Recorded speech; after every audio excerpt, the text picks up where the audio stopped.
اور جب دروازے پر لگے گی اور وہ آواز سنائی دے گی اس کو, دوبارہ نہیں آئے گا اس گلی میں وہ.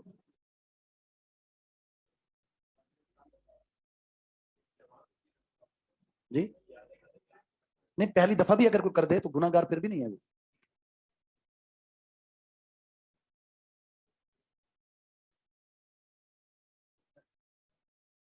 نہیں, اس میں بلوغت شرط ہے, بالغ بچہ. اگر وہ بلوغت نہیں ہے تو پھر نہیں.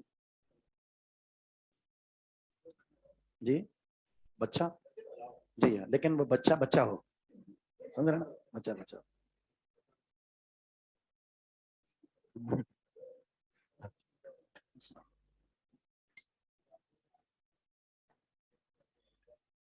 چور کی سزا کا بیان. حد السارق, عربی میں چور کو کیا کہتے ہیں؟ سارق, اور چورنی کو سارقہ, سین. جی, جو چیز چوری کر لی جائے اس کو کیا کہتے ہیں؟ مسروق, چوری شدہ. قاف قلم. والسارق والسارقة فاقطعوا أيديهما. عبداللہ بن عمر رضی اللہ تعالیٰ عنہ فرماتے ہیں نبی علیہ الصلوۃ والسلام نے قطع, ہاتھ کاٹا, فی مجنن, ایک ڈھال چوری کرنے میں. ڈھال دشمن کے وار سے جو آپ کو بچاتی ہے نا, جیسے اس نے تیر مارا اور آپ نے آگے کر لیا, ارتقل والا دیکھا ہوگا نا آپ نے, اس میں وہ ڈھال ہوتی ہے, ٹھیک ہے. تو اس کو کہتے ہیں ڈھال. جس نے ڈھال چوری کی تو نبی علیہ السلام نے اس چوری پر اس کا ہاتھ کاٹ دیا. قیمتہ, اس ڈھال کی جو قیمت تھی, ثلاثۃ دراہیم, 3 درہم تھی. کتنی تھی؟ 3 درہم. نہیں آج والا نہیں, نہیں آج والا نہیں. ایک 3 درہم ربع دینار ہے, یعنی یوں سمجھیں ایک 12 درہم 1 دینار بنتا ہے. ربع دینار بنتا ہے 3 درہم, اور 12 درہم بنیں گے 1 دینار, اور ایک تولے میں آتے ہیں تقریباً 2.25 دینار. 2.25 دینار آتے ہیں ایک تولے میں. تو اب آپ کریں ذرا تقسیم اس کو. آج سونا تقریباً 1,30,000 کا ہے. 40 چلا گیا, 40 بیچ دیں پھر تو. تو اب ذرا اس کو تقسیم کریں. 145 جو ہے 2.25 پہ کریں, 1 دینار کی قیمت بنے گی کیا؟ 1 درہم. 3 درہم نا, ہاں 12,000, تقریباً 12,000. یوں سمجھ سکتے ہیں آپ کہ انفینکس کا موبائل, ٹھیک ہے. اگر کسی شخص نے اتنی رقم کی چوری کر لی ہے, یعنی اتنی رقم چوری کی ہے, اتنی رقم کے مساوی کوئی چیز چوری کی ہے, ہاتھ کاٹ دیا جائے گا اسے. 15 لگا لیں آپ. جی, ایک ہاتھ کاٹا جائے. جی جی بالکل, 3 درہم پر, 3 درہم پر. تو 1 دینار بن رہا ہے 50,000 کا تقریباً. تو ربع دینار پر ہاتھ کاٹا جائے گا جو 12-13,000 بنتا ہے. حاکم میں وقت دے گا.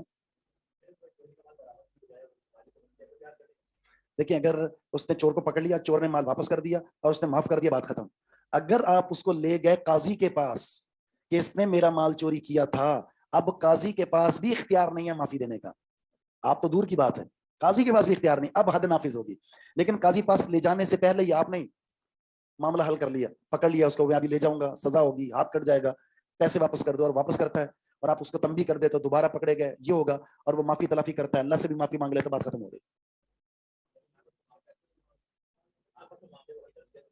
ایسا حدیث میں آتا ہے, ایک صحابی نے ایک قیمتی چادر چوری کرنے والے کو پکڑا, رسول اللہ صلی اللہ علیہ وسلم کے پاس لے گئے. تو نبی صلی اللہ علیہ وسلم نے جب اس چادر کو دیکھا اور سارے معاملات کا جائزہ لیا, تو آپ نے ہاتھ کاٹنے کا حکم دیا. تو اس نے کہا اللہ کے رسول, ایک چادر کی وجہ سے ہاتھ کاٹا جائے, میں معاف کرتا ہوں, میری طرف سے گفٹ اس کو. تو آپ نے فرمایا یہ معاملہ میرے پاس لانے سے پہلے تو نے کیوں نہیں کیا؟ اب تو ہاتھ کٹے گا, اب تو ہاتھ کٹے گا, معافی نہیں ہے. جی جی, قیمتی چادریں ہوتی ہیں بالکل ہزاروں میں. کس کو؟ جی جی, قاضی کے پاس چلا گیا تو اب تو اس کا مطلب یہ کہ مجرم ہے نا, یہ مال واپس تو کرانا ہی کرانا ہے, سزا بھی دینی ہے اس کو.